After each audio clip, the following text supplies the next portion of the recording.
Okay, hopefully you can hear me just fine. I am trying to simultaneously attend to my slides and the chat box, so if you can't hear me or if nothing's happening, let me know. So thank you so much for the introduction, and thank you for the opportunity to do this. I'm kind of new to the webinar format, but I'm getting used to it slowly, so we will work through this. The other thing is I am happy to always entertain questions either over the phone or email. I'm pretty easy to find, and I have a contact slide at the very end where you can get in touch with me. So you've got an idea of what we're going to talk about today through that excellent introduction. And thanks to Washa for the opportunity to do this again. So I do want to talk some specifics around regional data and the context in which we operate in dealing with Alzheimer's disease. This is not a talk around, genetics or etiology of Alzheimer's disease, or a lot around prevalence or differences between Alzheimer's and vascular and Lewy body and frontotemporal dementia. It's a little bit more kind of policy focused, and some updates around how we address it here at Harborview and the University of Washington. So some updates around screening, and then some of our initial thinking around palliative care. I will say that a lot of the things that we're about to talk about are in process. So it's kind of a here's what's happening, and then stay tuned as more unfolds over the next few years. So there's some preliminary things, and there'll certainly be much more in the not too distant future to talk about. So maybe if I don't totally blow this, they'll invite me to come back and do an update. And then we'll talk about some future directions. I am not a researcher, so we're going to have to talk generally around maybe some promising research things on the horizon, but there are some landscape or potentially landscape changing things that are happening in the research world, which are very exciting. So just as some basic background, many of you know that we are facing what is maybe not so affectionately referred to as the silver tsunami of a very large cohort of older adults turning 65 each day, and a pretty significant jump in life expectancy. So one of the answers to the question of why do we see so much more Alzheimer's disease and other related dementias these days is this bolus of a population that's aging into a disease, and age, again, being the single greatest risk factor for something like Alzheimer's disease. And especially as you think about comorbidities that raise risk, like diabetes, hypertension, high cholesterol, as rates of those increase, rates of older adults increase, we're seeing a lot more of this. One of the benefits is that it has made us rethink Alzheimer's disease and dementia, and we're now framing it in much more of a chronic disease model and thinking about early identification and treatment. About 17 years ago or so, I was working for a different organization and was told, you've got some really interesting ideas about treatment programs, but unfortunately you can't rehab dementia. So turns out you actually can, but you have to frame it a little differently and think about it a little differently. It's not like stroke or traumatic brain injury rehabilitation, but applying some of those same principles and emphasizing prevention and emphasizing the usual kind of medical treatments while we blend in this more interdisciplinary approach, including our colleagues in palliative care, which some people think of as just hospice care or end of life, but there's some lovely outcome studies that would say the sooner you get palliative care involved, even at the initial diagnostic stage, the better the outcomes are for everybody involved. So we're thinking about dementia differently. And then, of course, memory loss as something that is abnormal. This is one of my favorite cartoons of a surgeon saying, now I know I came in here for something. I usually say that this has never happened at Harborview, and it's only happened once at another organization where I worked previously. So again, we're talking about early detection and intervention, and I would encourage you to think about this.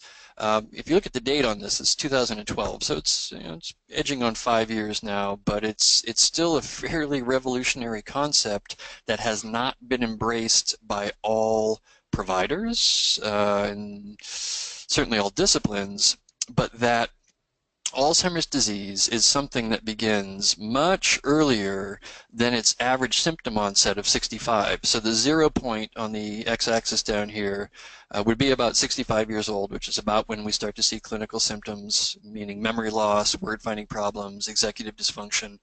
But if we look back 10, 20, 30 years, so in midlife, we start to see some of the cardinal changes. So amyloid beta starts to accumulate in the brain, which is why you see CSF or cerebrospinal fluid amyloid beta decreasing. You see tau levels increasing and amyloid beta deposition increasing when people are in their mid-30s, mid-40s, mid-50s. And the idea is, why would you wait?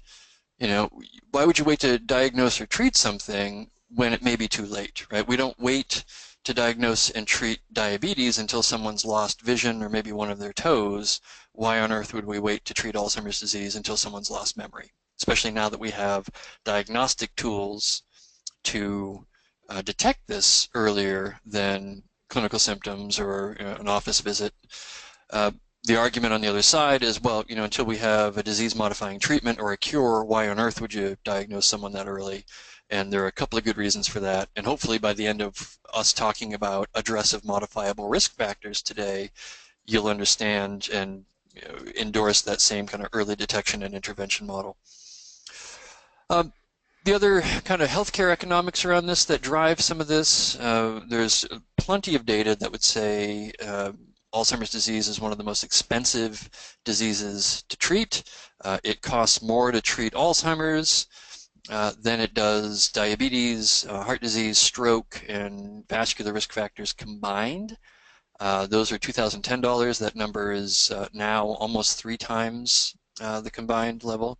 And of course, the vast majority of care costs come in late-stage Alzheimer's disease. And some of the interesting prevention data would say that if we spend $1 on prevention, we save about $5.50 or so in terms of later costs. These are not Alzheimer's specific dollars, but when you think about how expensive it is to care for someone in late-stage Alzheimer's disease, even if you can't prevent Alzheimer's, if you could prevent progression to later stages, that would have benefits in a variety of ways, and not just economic. I mean, keeping people independent and functional and in their homes versus transitioning to a more structured living environment, that's a benefit. And plenty of people, most of you out there have great models and examples, hopefully, of people who live well with Alzheimer's disease. From an institutional and local standpoint, of course, cognitive impairment, including mild cognitive impairment, but certainly early dementia and definitely mid-stage, major risk factors for things that hospitals are very worried about and medical systems are very worried about. Falls, both during admissions, after discharge, rapid readmissions rates, which change reimbursement models for hospitals, and then, of course, the toll that this takes on caregivers. And I'll show you some data around that shortly here. It has gotten the attention of the federal government, and it then trickles to the state levels, and that's where the Alzheimer's State Plan came from. The BRE Collaborative and the Puget Sound High Value Healthcare Network have become much more interested in Alzheimer's disease as a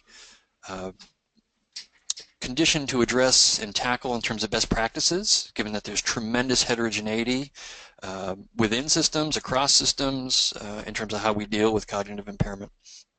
And so, here in Washington State, we have about 107,000 cases, and we're looking at a 40% increase in the next 10 years or so.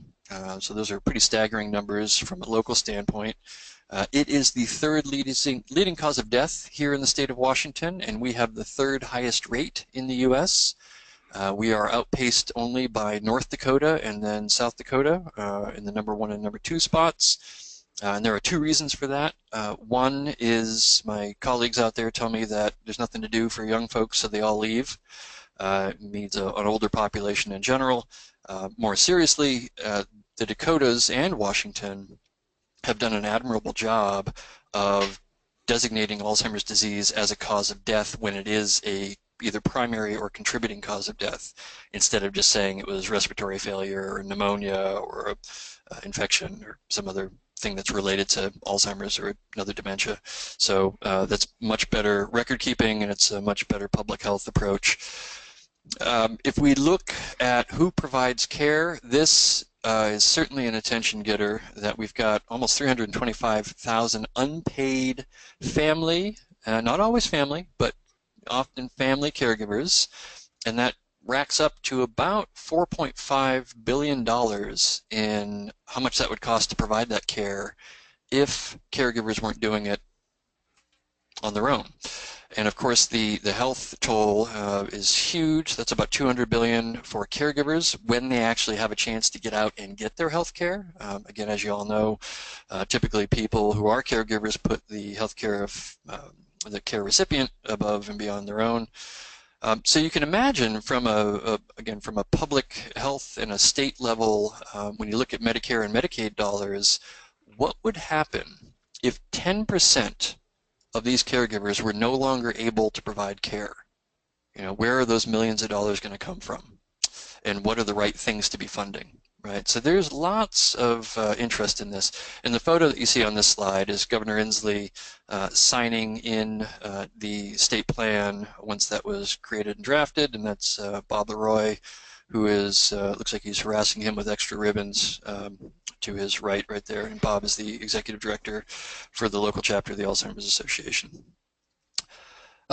Very, very quickly about the state plan, we are the 43rd, I think, state to come up with a state plan, which puts us a little bit behind the curve, and it was really more of a local offshoot of the national plan for how are we going to tackle this, given that it is such a huge issue and affects so many people in so many ways. So this was originally launched in March of 2014. It took about a year to come up with the plan, and what I would tell you is that it was a pretty impressive process. So there were 44 members across 4 different subcommittees. You can see what those are up there. And the things that were guiding principles about this was that it had to be representative of the state of Washington. It can't just be focused on Seattle and Everett and Tacoma and maybe Bellingham and Vancouver if you're lucky, right? I mean, the constant theme was how do you I-5 corridor this and make it fit for our Native American population, our Latino population, our rural populations, of which we have many and many different needs. How do we make this something that's dynamic and not just a static document that sits on a shelf somewhere? So folks that comprised this group were all governor appointed, and there were people that are unpaid caregivers. There were at least 3 people with early stage Alzheimer's disease who participated very actively in the creation of the plan. We had policy analysts, people from both public and private funders. The Health and Medical Subcommittee was healthcare providers, but again, also consumers. So it was really well represented from all across the state. And some of the things that came out of it, so after that first year of creating the plan becomes the implementation phase. And one of the ways that this was set up was that there are kind of overarching goals, and then there are strategies, and then there are specific recommendations. So one of the goals was to provide evidence-based dementia health care throughout the state, and one of the ways that we were going to do that was to promote early detection, diagnosis, and treatment. And of course, one of the ways to do that, the specific recommendation, was to give providers what they're asking for in terms of what are the right tools to use, what's the right thing to do when you detect an abnormal case, how do you even talk to patients about this? So that was one. The other is to identify and endorse a set of standards. So we don't have to create these wheels, they're all out there, but we have to agree on them and make sure that they're flexible enough to fit in a bunch of different systems. You know, what's going to work for a heavily resourced place like us at Memory and Brain at Harborview is going to look different even than at Virginia Mason. It's going to look different than at Group Health, let alone Deaconess or the rural provider out in OMAC, right, or TWISP. So we have to kind of agree on the general piece, but it's got to be flexible. And then, of course, you can't work at the University of Washington and not have some kind of interface with research. So how do those pathways talk to each other, right? How do we get researchers to collaborate across the state? There's some really great stuff being done at Washington State University and a few other places across the state. And how do we link that with what we're doing here? And how do we integrate that with care, right? So there's lots happening. These are just some of the medical and health subcommittee ones. Some of the other amazing things that you will actually be able to find right now on the Dementia Action Collaborative site is a really nice set of materials around safety, in-home, driving, a variety of other things. We are just about ready to unveil the website, which is kind of a portal for a one-stop access for materials from the Dementia Action Collaborative, as well as resources through the AAAs and DSHS, Alzheimer's Association throughout the state. And then probably the coolest thing of all is this really great roadmap that is for both people with early stage memory loss and family members, and it goes all the way from kind of worried and wondering to mild cognitive impairment, early, mid, and late stage dementia, with key decision points, things you should be thinking about, links to resources. And it was modeled, for those of you who remember the AAA triptychs when you were going to drive across country, it's kind of modeled after that.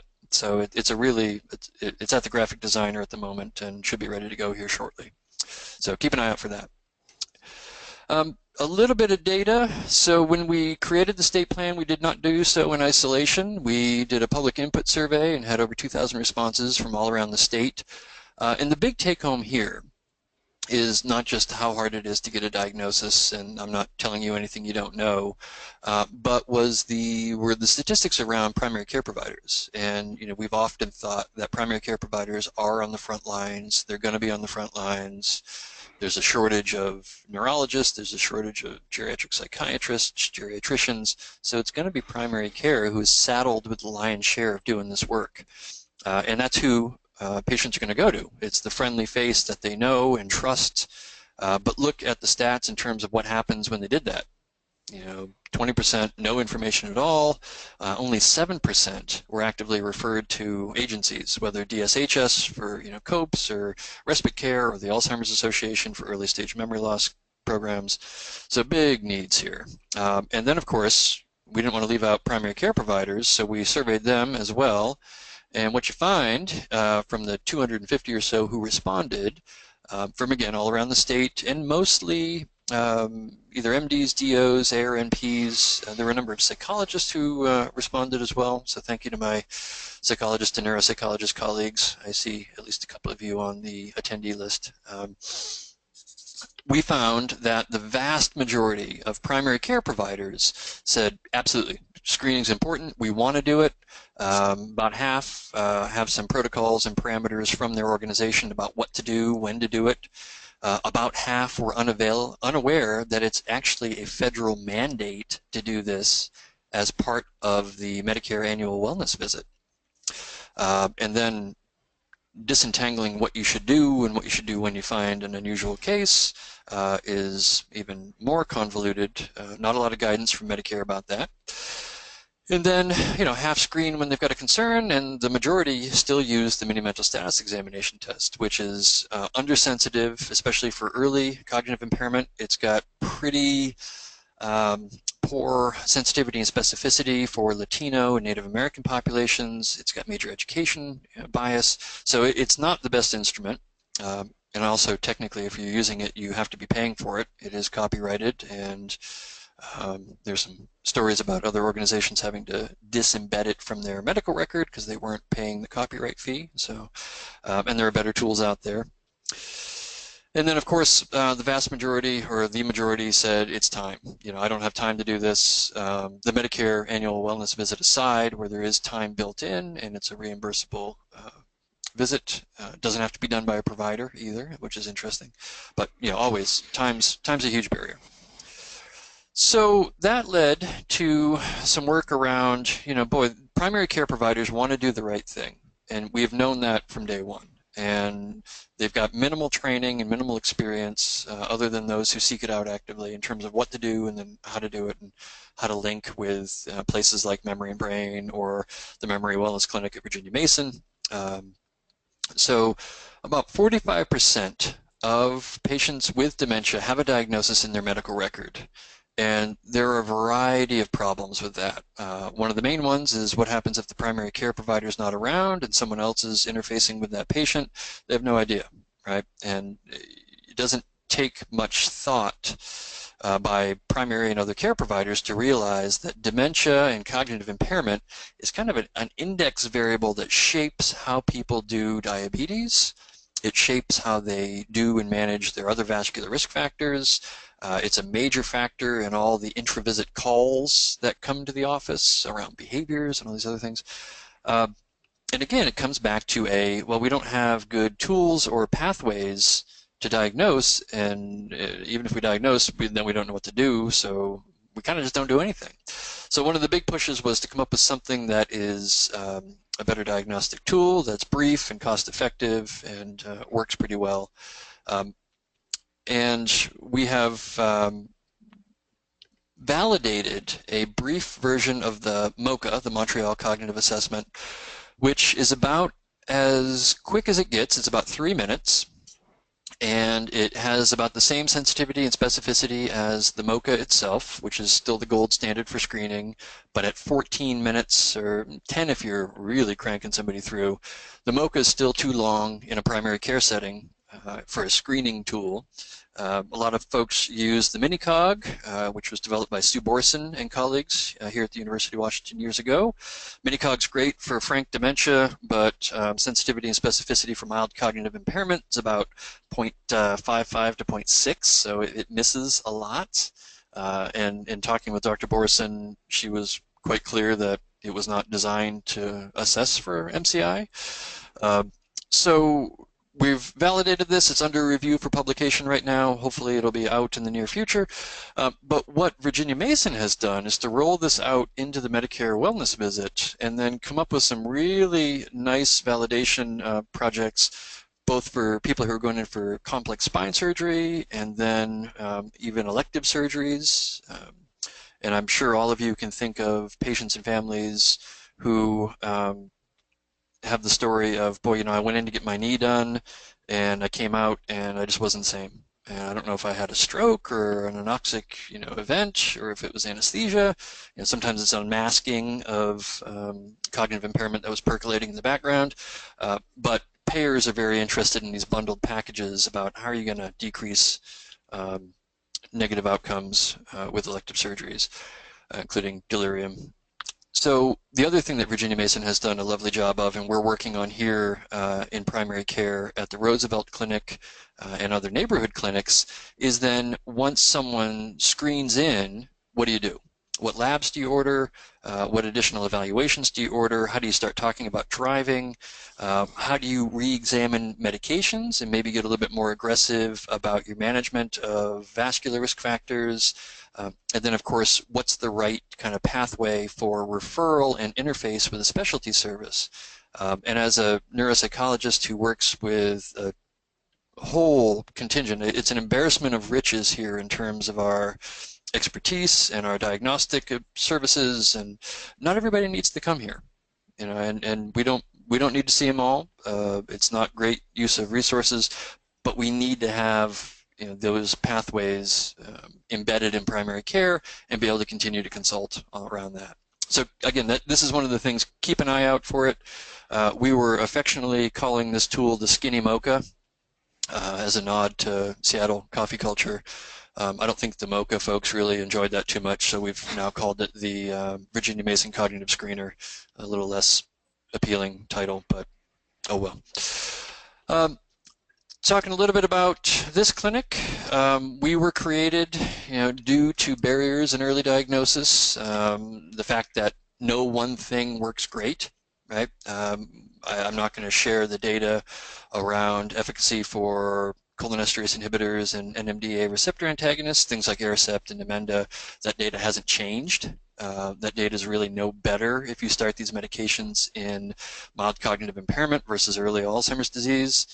We're really not that much closer knowing why there's a subgroup of people who seem to respond really well to these medications, and then a significant chunk who doesn't do very much, or at least for very long.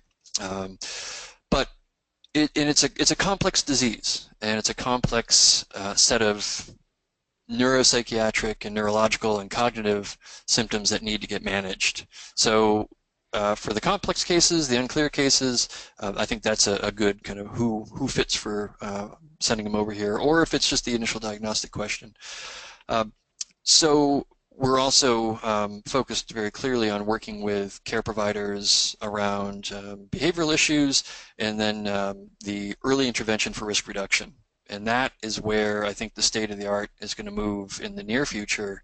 And again, that's going to live a lot in primary care around management of vascular risk factors and some lifestyle interventions that may be able to bend the curve on progressive cognitive decline. So our goal is to turn everybody into this 93-year-old yoga master. We've got a few that can do this, but we're not there yet. But it's a nice aspirational photo. The way we work here, just as a complete kind of again a caveat and full disclosure, is that we are not just an assessment shop, so we don't just diagnose and adios folks. We actually see them back for follow-up.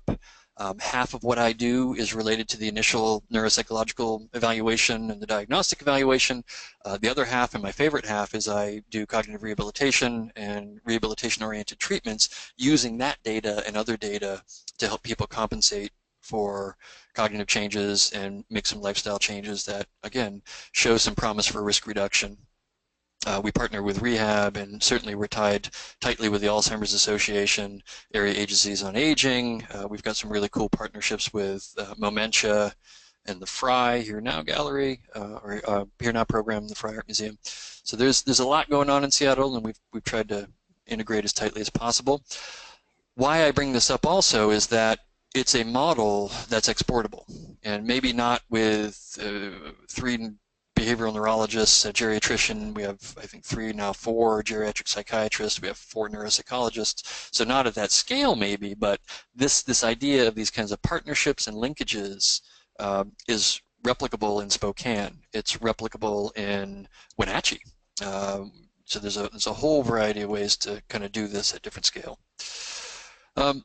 Big emphasis for us is, again, the working with caregivers and families. We are huge fans of early diagnosis and intervention. So no worried and well individual is turned away or dismissed. That's exactly who we love to see. Folks with MCIs who we love to see. And some of these guiding principles, you'll see these through other organizations as well. A big shift, and as we start to kind of move towards, well, what is it that we actually do, right? What is it that we can do as individuals to reduce our risk for cognitive impairment or progressive cognitive impairment? A big piece of that is motivational enhancement and interviewing techniques, and there's a huge place for this in healthcare. I think historically we have tried to motivate people in the wrong ways. Where it's this kind of browbeating someone or threatening someone into doing the right thing. And that rarely works outside the moment, right? And very little carryover. So I hear from some of my colleagues here and in other places, wow, I prescribed exercise because I saw the data around exercise and mild cognitive impairment. They don't do it. Like, well, no, it doesn't work that way. You have to get a lot more nuanced and elicit someone else's motivations for why they want to exercise. They can always tell me why you want them to exercise, but why they want to and how they're going to do it, that's a different story.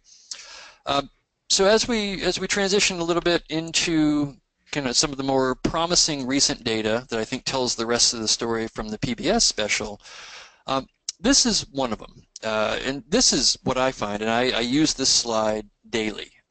In terms of when I talk about someone getting moving, whether it's physically or cognitively.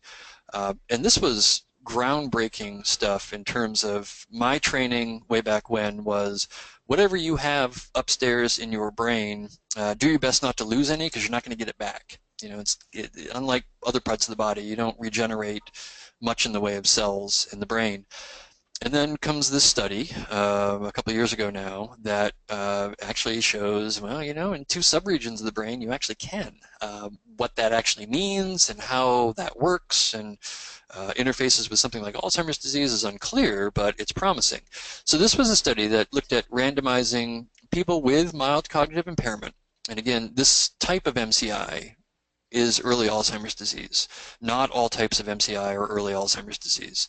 But these folks were carefully selected to be the MCI due to AD. And they were randomized either into a exercise or a stretching group. And the exercise was basically somewhere between 60 to 80% of the maximum heart rate, 20 to 30 minutes. There's a little bit of a trade-off in terms of intensity for duration. But they followed them from baseline to 6 months to 1 year. And the group in red, as you can see, so if we look at the hippocampus, so that's kind of a straight-on view of the brain.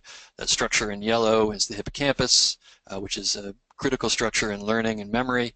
A couple of other things too, but one of the things that degenerates in Alzheimer's disease, and one of the first areas that you tend to see changes in Alzheimer's disease, again, not always, but frequently. And what you see is that in the untreated group, you have degeneration from baseline to 6 months to 1 year. That's volume. But in the exercise group, not only does that degeneration stabilize, there's actually an increase in volume. The caudate is a little bit anterior to the hippocampus. It's not as involved in Alzheimer's disease, but you see a stabilization there. And the thalamus is kind of the control area where you wouldn't expect to see a lot of changes either in Alzheimer's disease or related to exercise. And this was amazing. And from animal model studies, what we know is that you get vasculogenesis, so you get some increased genesis of capillaries and fine blood vessels to handle that blood flow. You get this kind of synaptic arborization where you get all these new connections between cells that are still there and healthy. And again, from animal models, there is regeneration to a degree. There's production of new cells in 2 subregions, the hippocampus and the orbitofrontal prefrontal cortex up above the eyes, which is more involved in executive functioning and planning. So this was groundbreaking. Another group used to be here at the University of Washington, Laura Baker and colleagues, now at Wake Forest, went a step further, and they took sedentary adults who had mild cognitive impairment, and again, carefully selected the MCI that is due to Alzheimer's disease. 6-month trial. This one, they were a little bit more intense in terms of their maximum heart rate, 70 to 80%, age adjusted. And they did it 4 times a week for 45 to 60 minutes. And this was in a group setting. The cool thing was it was done at a YMCA, and it was done across multiple sites. So it's very doable. You don't need any special equipment other than what you'd find at the Y. And they found significant reductions in one of the proteins that is abnormal in Alzheimer's disease or begins to act abnormally in Alzheimer's disease. And that really was most prominent in the older group.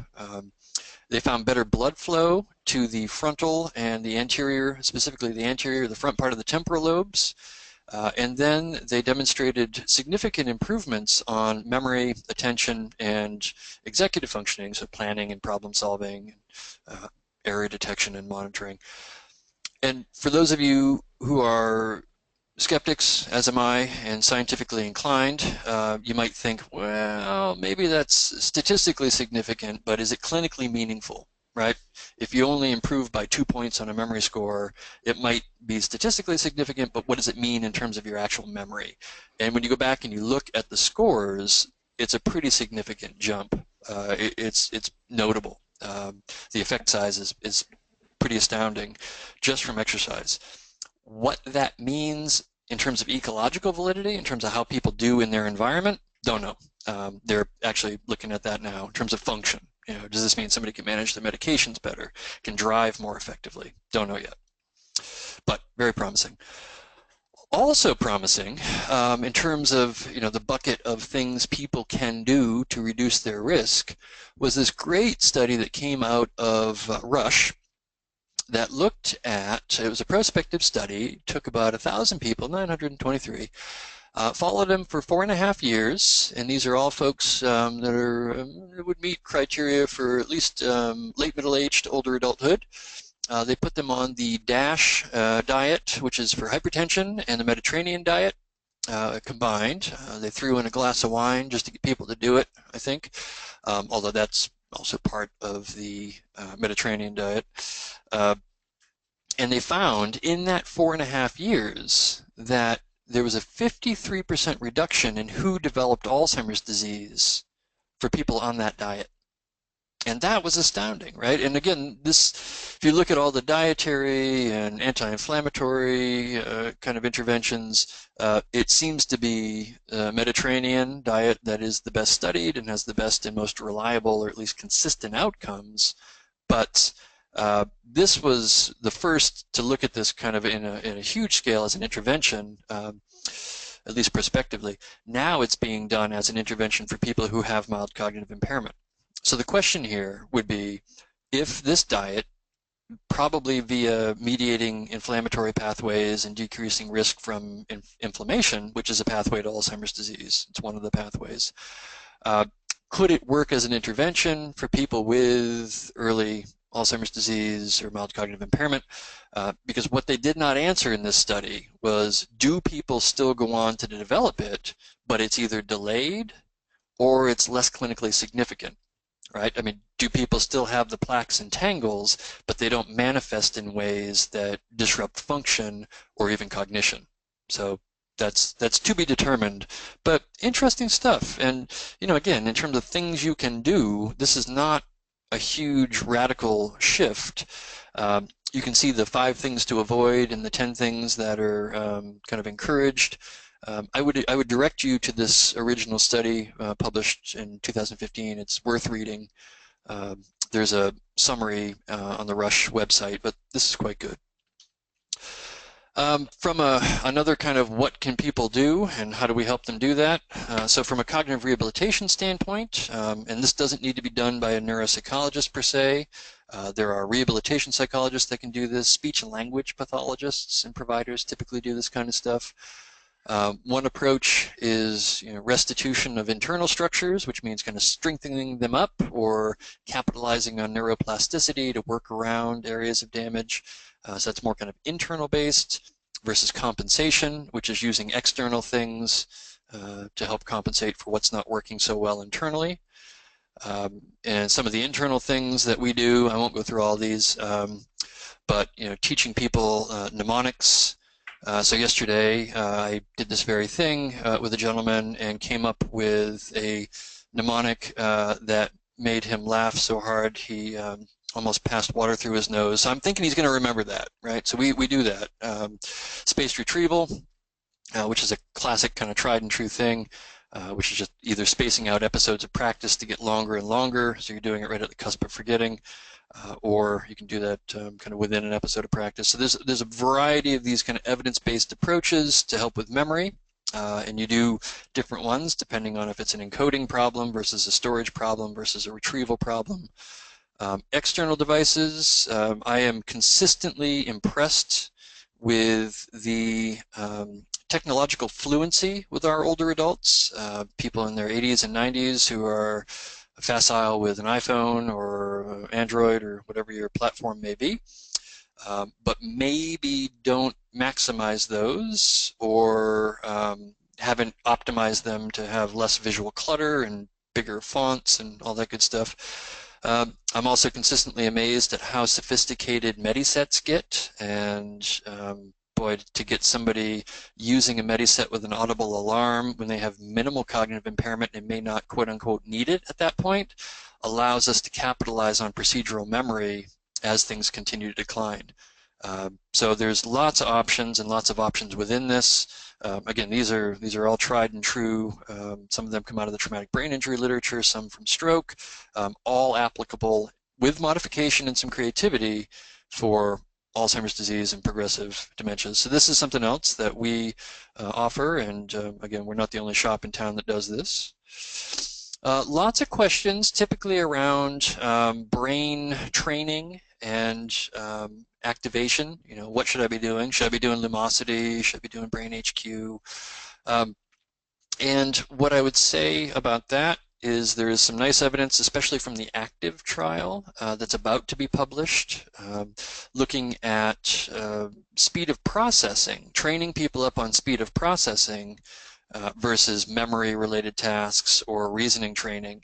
And it was the speed of processing training that conferred the greatest risk reduction and benefit around continued functional abilities with driving.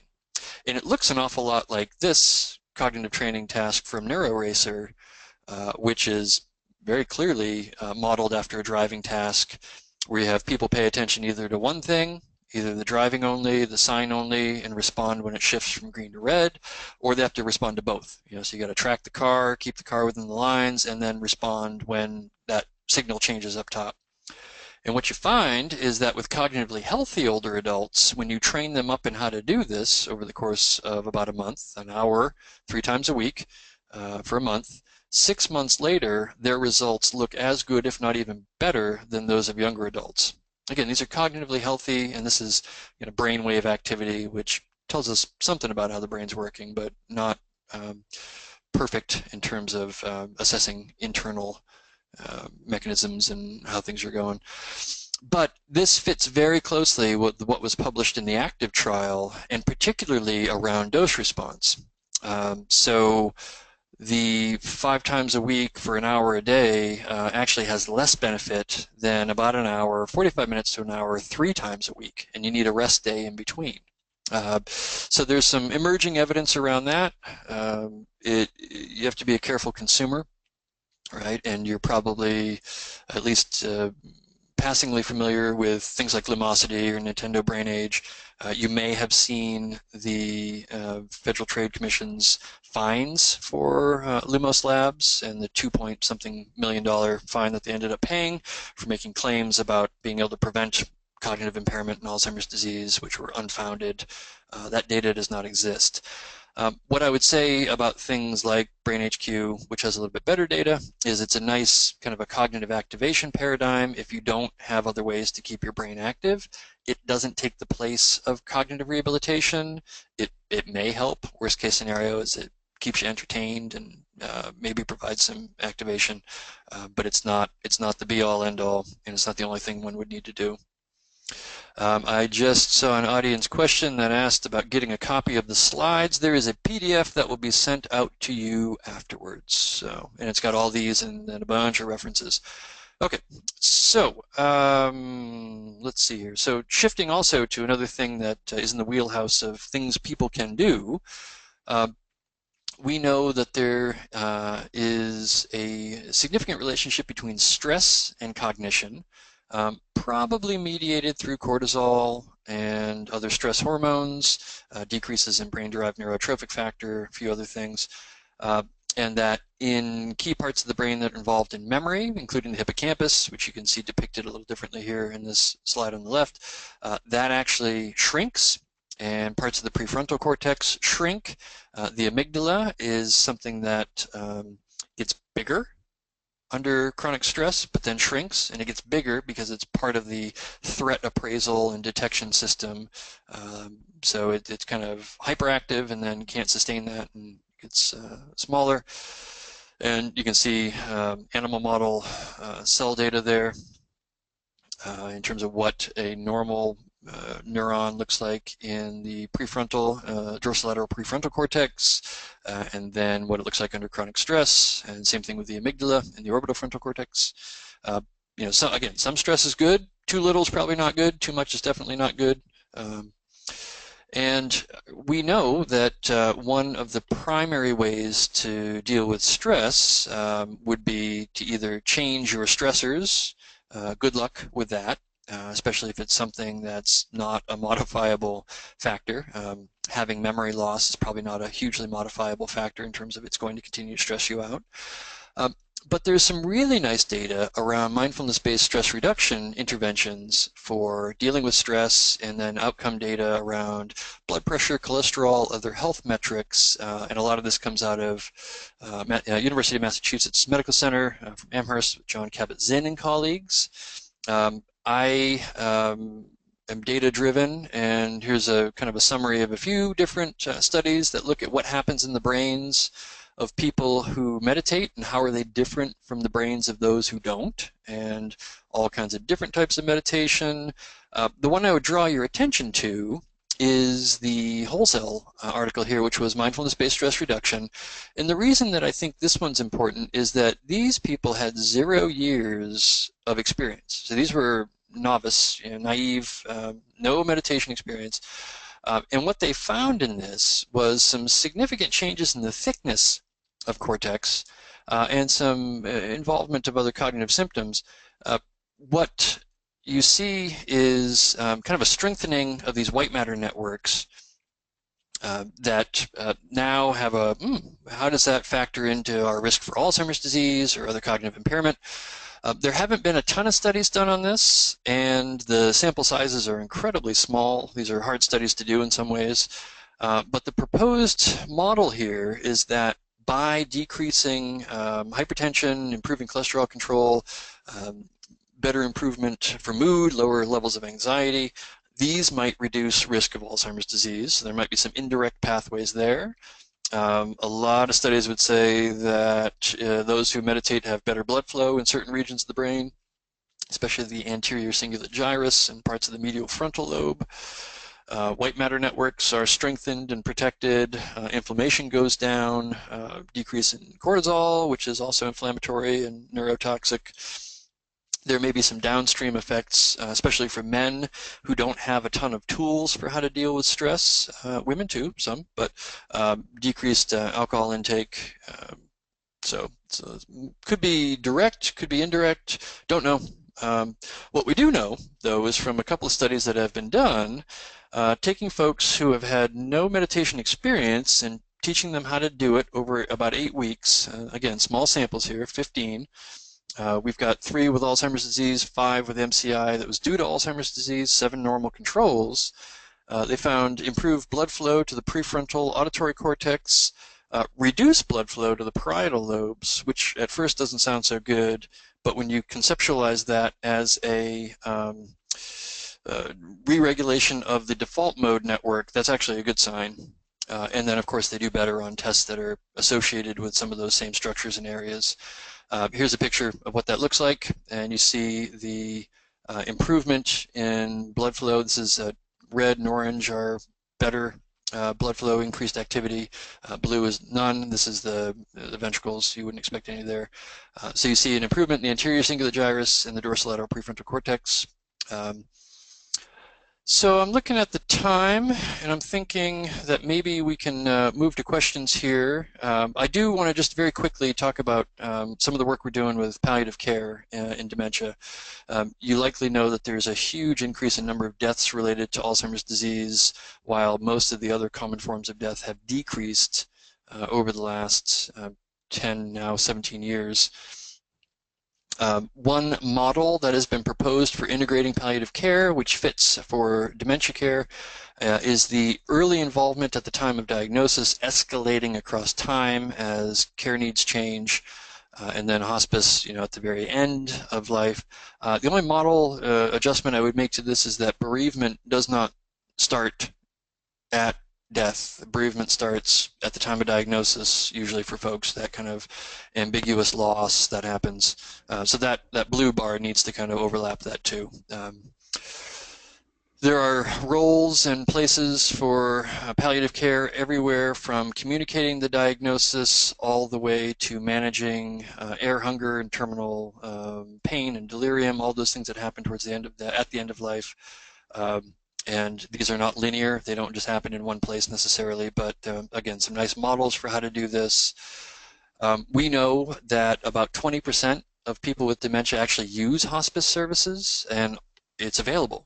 All hospice providers have services that they will render for people with dementia. So it's big, but it's underutilized. And again, it's one of those things that sometimes people just don't know about or don't think about. And getting palliative care involved earlier helps with that. What we have found as we have begun end-of-life care planning discussions with people is that even the basics are missing very often. So as much as you can encourage your folks, they're tough conversations to have, but to talk about pulsed forms and durable power of attorney, and how does that shift now that someone maybe has a diagnosis of MCI or early Alzheimer's disease? Can they serve as durable power of attorney? What, when you're in the early stages of mild cognitive impairment, what would you want your end-of-life care planning to look like? Reassess that early dementia, reassess that mid-stage dementia. So it's an ongoing process. It's not a one-time kind of fits-all thing. Future directions, we're doing a lot here. I'm going to skip over those. We can talk about those later if people have questions. The research thing that is probably most promising, I'll end on this, is the monoclonal antibody study, the Biogen study, that shows a dose response removal of, or at least a decrease in plaque activity.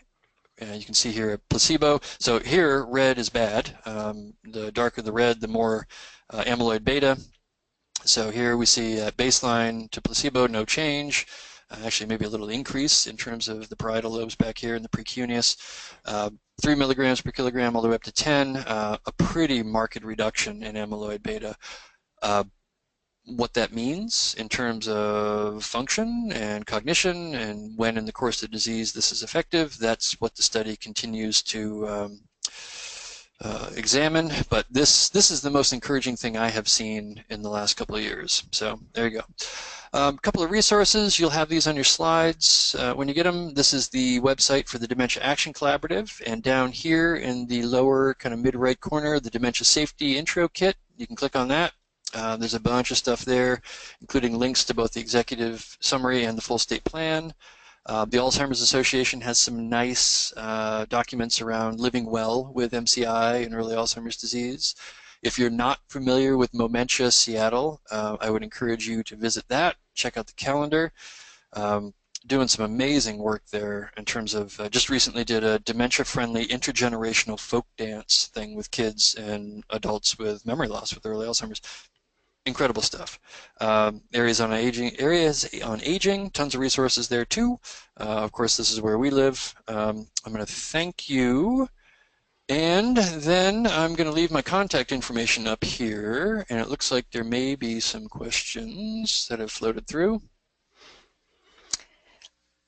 Well, thank you so much, Dr. Rhoads. I do see a question here that came in, and by all means, submit additional questions, and if we don't have time to address them, Dr. Rhoads will address them individually.